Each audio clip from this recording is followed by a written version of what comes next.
my shit. How you guys doing? Good to be back. Some of you look new, some of you look familiar. But yeah, man, great to be here. Let's talk about what's on everybody's mind right now, just off the bat. Kanye West. Kanye West is doing too much again. Like, who would have thought? Who would have thought? You know, he's, so, put it this way, if I knew 10 years ago that Kanye West would be the face of racism in America in 2025, I would still listen to the Graduation album. That's a flawless album. I don't give a fuck what you say. But Kanye West is he's wilding out right now, man. I mean, fuck. I mean, like he's been wearing fucking swastika T-shirts. He's the only black man I've ever seen unironically wear a Klan outfit. Yo. So like, why? Could I ask you something? Why are you surprised that he's blowing his cousin? Because that's kind of like 1 + 1 = 2 type shit. You know what I'm saying? It just adds up. You know, like who else would be doing it?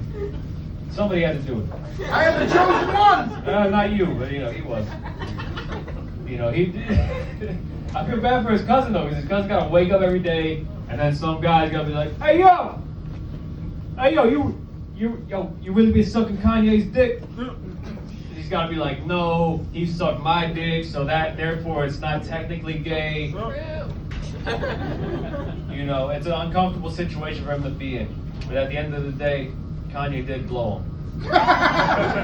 You know, and I figured it was a good empowering moment for you guys because you know it's gay bar, and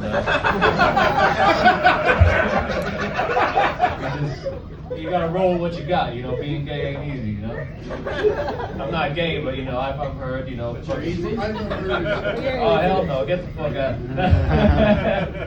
Man, put a wig on first. I can do that. Yeah, man. Listen, I'm straight, but I'm open-minded. You know what I'm saying? Like, if you can convince me, why not? You know what I'm saying?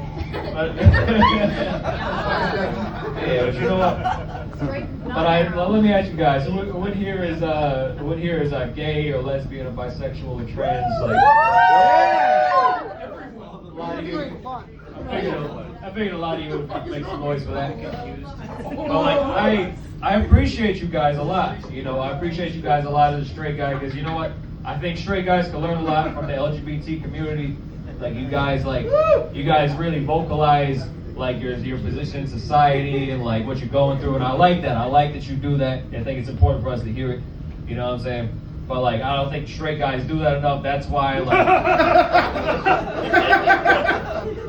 that's why, like, you know, you sometimes you bring a gun to school and you get, a couple kids get shot, whoop-de-whoop-de-whoop, whatever.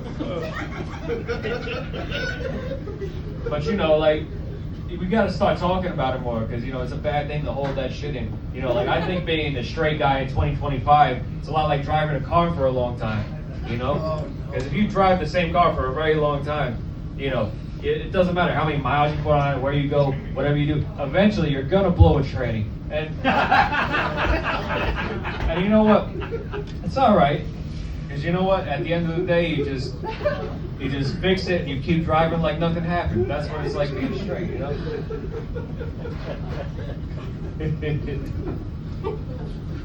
Look, it happens. You guys go to therapy, I assume, yes. Yeah. You seem like you have more money than myself. Yeah. I probably should have. But I didn't. I haven't spent one day in therapy, actually. I never spent a dime on therapy. I turned out fucking fine. I have zero problems. Actually, I think I'm perfect. Sure. Fuck you, hillbilly.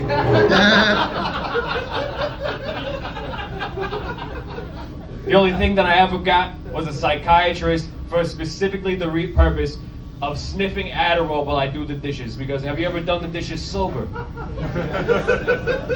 It's not worth your time. Fuck that. When I'm doing the dishes, I want to look like a crackhead impersonating James Brown. I don't like that other shit. Adderall is superb when you sniff it. But I fucked up because when I chose my mental health expert, I should have chose a white guy because I do think firmly in my heart that white guys know the most about mental health. You know what I'm saying? Because you're not going to get the same experience with like a Hispanic guy or a black guy or a fucking whatever, like, you know, a white guy will sit you down and be like, bro, you should really try to change that about yourself, because at the end of the day, only you could hold yourself accountable for what you've done to yourself. So at the end of the day, maybe if you try to address that and change that about yourself, maybe you'll be able to move past these issues and not repeat the same mistakes. It's like, wow, I never would have fucking thought of it that way. Thank you, Chad. But you're not gonna get that with anybody else. You know what I'm saying? Like, I chose a Latina because her name sounded hot on paper, and she was very hot in person, so I was correct in that aspect. But it's not really good if you're trying to get right, you know what I'm saying? You need somebody that knows their shit. Because she would sit me down, and I never felt like she was in it for my own well-being. I always felt like she was in it for the cheese man. And and I wasn't fucking with it, you know, because she would sit me down, she'd be like, okay, so I'm gonna write you another prescription, but first, you just gotta tell me, have you ever been molested as a child? Because you've been acting like man molested and shit. Last time that we spoke, and I just wanna make sure that you good. And I was like, nah, I just act this way. But, you know, point being, you know, white guys, they will not replace you, and my heart goes out to you. Now, I specifically looked at Tucker because they kept saying it was like autistic what Elon did.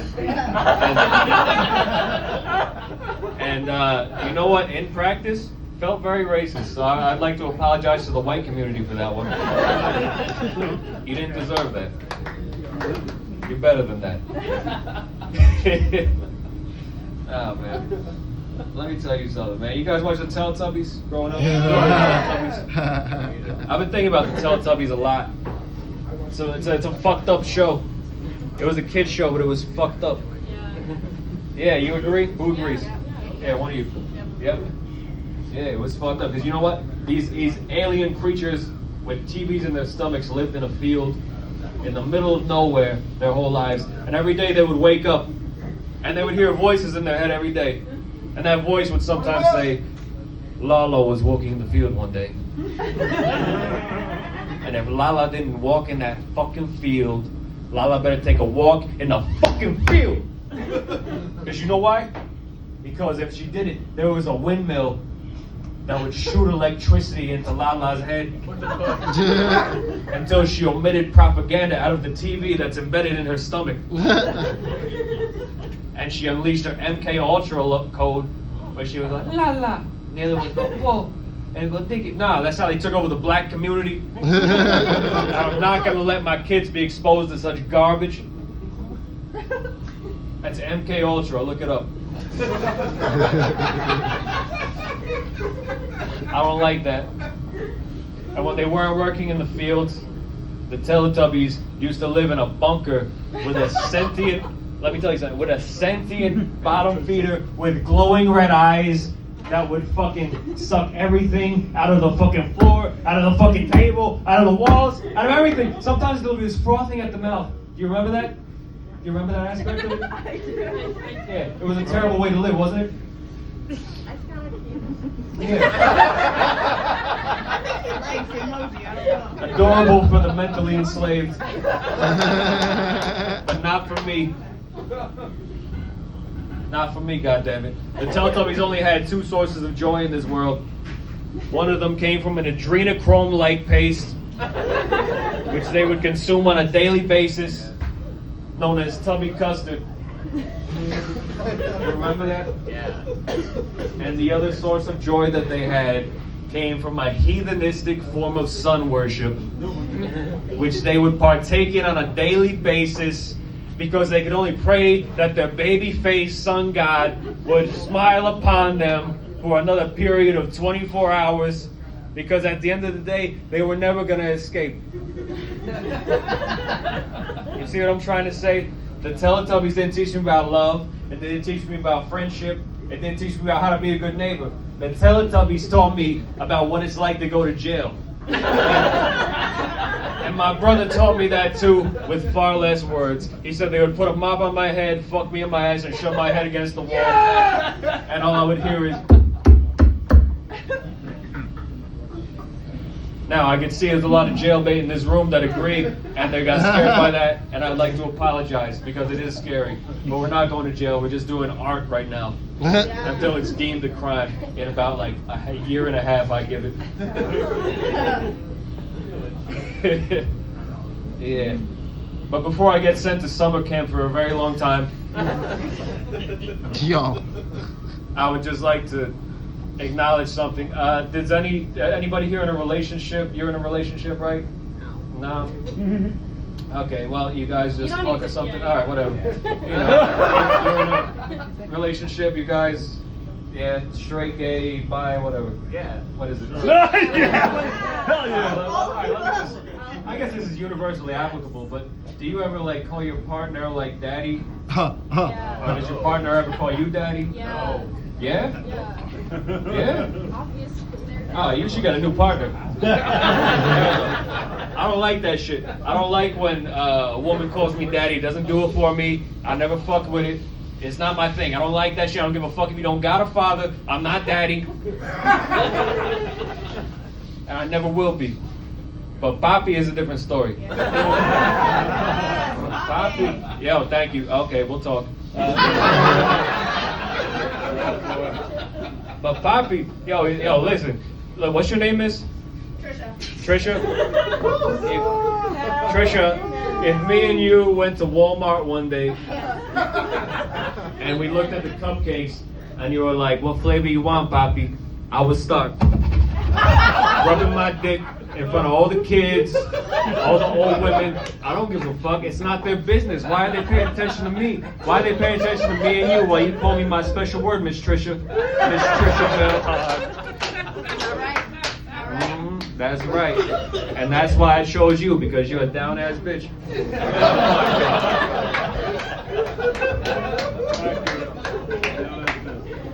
But you know what? At the end of the day, I do have a real saying. I think you should live your life in English, but you should have sex in Spanish, because you need to train your mind to prioritize when to be serious and when to be horny. Because you know what? At the end of the day, you know, like, let's say, what was your name again, brother? Alan. Al? Alan. Alan. All right, Alan, you like Spanish girls? Yeah. I do. Let's say that, I'm sorry that you're his mother, but I'm gonna... But, yeah, let's say that you were in a... See you later. No, sit right there, I'll stand. How about that? Yeah, you'll What do you stand, got? because you're a man. Alright, so let's say you're getting freaky with a Spanish girl, you're in the bedroom, you're laying down, you're chilling, you're getting ready for her to get back. Right. Alright, but then you hear a knock on the door. And all you hear is, Papi? Papi? Papacito. And then you go to the door to open it. There is a more than likely possibility that when you open that door, that Spanish lady's child will be at the other end of that door.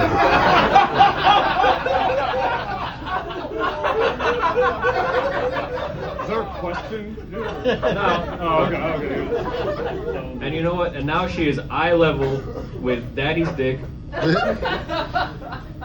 And you know what? All she wanted was a glass of milk. She goes, Papi, dame la leche. That means, Papi, Daddy, give me the milk. You know, it could mean the squirrel's trying to get enough, but not this time. And now, you know what I'm saying? And now you wouldn't have to slap the shit out of this little girl if she would just speak fucking English. You know what I'm saying?